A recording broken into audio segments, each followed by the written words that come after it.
Hi everyone, in this video we are going to see how to find the equation of a circle when one of its diameter's endpoints location have been provided. Let's suppose we have been provided with the coordinates of the endpoints of the diameter of a circle where the endpoints are points A and B. A's coordinates are x sub 1, y sub 1, B's coordinates are x sub 2, y sub 2. We have to find the equation of this circle, meaning equation of the circle where AB is a diameter. To find the equation of a circle, we need three pieces of information: the coordinates of the center and the radius. So from the given information, let's try to find out the length of the radius. Well, we have been provided with the endpoints of the diameter. That means we can easily calculate the length of the diameter using the distance formula. And the diameter going to look like this. It will be square root of x sub 2 minus x sub 1 whole squared plus y sub 2 minus y sub 1 whole squared. And we know radius is half of the diameter, so you can say radius will be equal to half of this quantity. Next, let's assume that the center of the circle is located at point C. And let's assume that the coordinates of the center are h,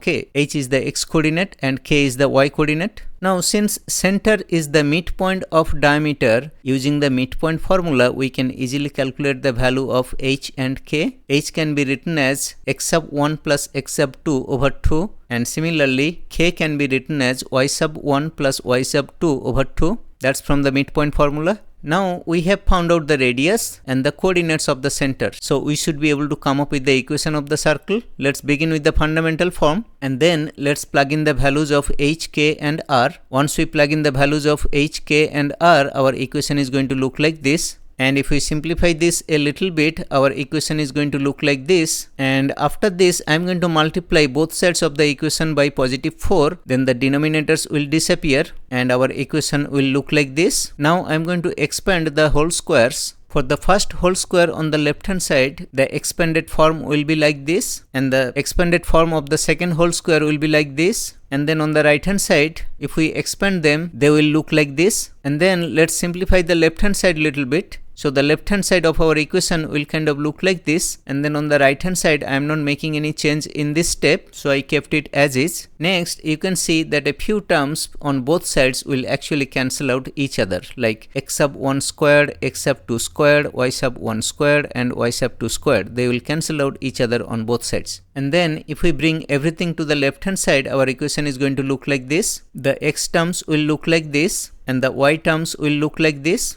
And here one interesting thing, as you can see, every term has a numeric coefficient 4. So let's divide both sides of this equation by 4. That way the numeric coefficient 4 will disappear. And then the x terms on the left hand side will kind of look like this. And the y terms will look like this. And all of that will be equal to 0. I have done a little bit of rearrangement because in the next step I am going to do some factoring, so I intentionally did it like this. But please have a look, make sure that everything is still correct. I am sure it is all correct. And now between the first two terms we have a nice common factor which is x, so we can write it as x times x minus x sub 1. And similarly on the third and fourth terms we also have a nice common factor. We can use negative x sub 2 as the common factor. Then we can write it as negative x sub 2 times x minus x sub 1. And I am going to do the same thing on the last four terms. They can be written like this. And now between the first two terms here we have x minus x sub 1 as a common factor, so that can be written like this. And similarly on the y terms also we have y minus y sub 1 as a common factor, so the y terms can be written like that. And this is the complete factor form, and this is actually the equation of our circle. And this form of equation of a circle is called the diameter form, because here we are using the coordinates of the endpoints of the diameter of a circle. So this form of the equation of a circle is called the diameter form. Next, we are going to take a look at another easier method to find the same equation. If this is the diameter of the circle, then the circle could look like this. And now let's take a point P on the circle. Next, I am going to join A with P and B with P. Here, angle APB is an inscribed angle in a semicircle. Since AB is the diameter, that means angle APB will be equal to 90 degree. We have seen that in a previous theorem of circle. So the chord AP will be perpendicular to the chord BP, or in other words, we can say the chord BP will be perpendicular to the chord AP. Now let's try to find out the slope of the chord AP.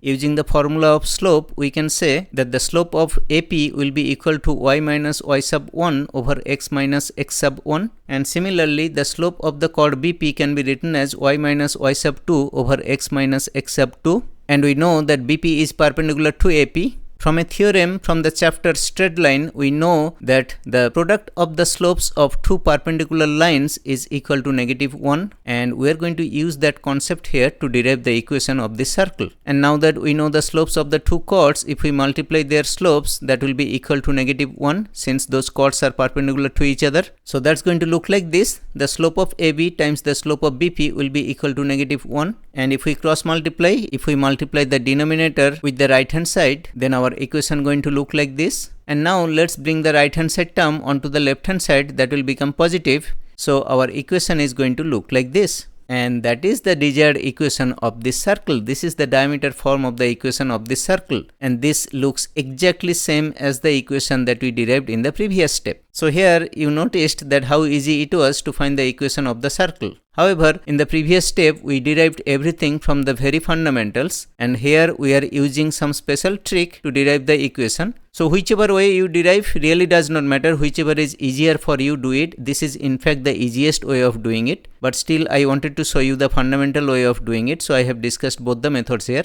Next, let's take an example. Let's suppose we have an example like this that says find the equation of the circle having a diameter with endpoints A having coordinates -2, 3 and B having coordinates 5, -4.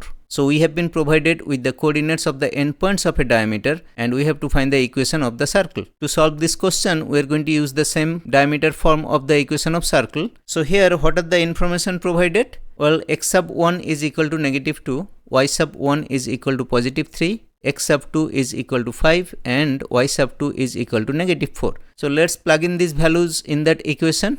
Then our equation is going to look like this, and if we simplify a little bit, our equation will look like this: x plus 2 times x minus 5 plus y minus 3 times y plus 4 is equal to 0. And now let's get rid of the parenthesis. Then our equation is going to look like this: x squared minus 5x plus 2x minus 10 plus y squared plus 4y minus 3y minus 12 is equal to 0. And if we simplify this and rearrange a little bit, our equation is going to look like this. And this is the equation of the circle in this question. I hope everything made sense. Thank you for watching. See you in the next video.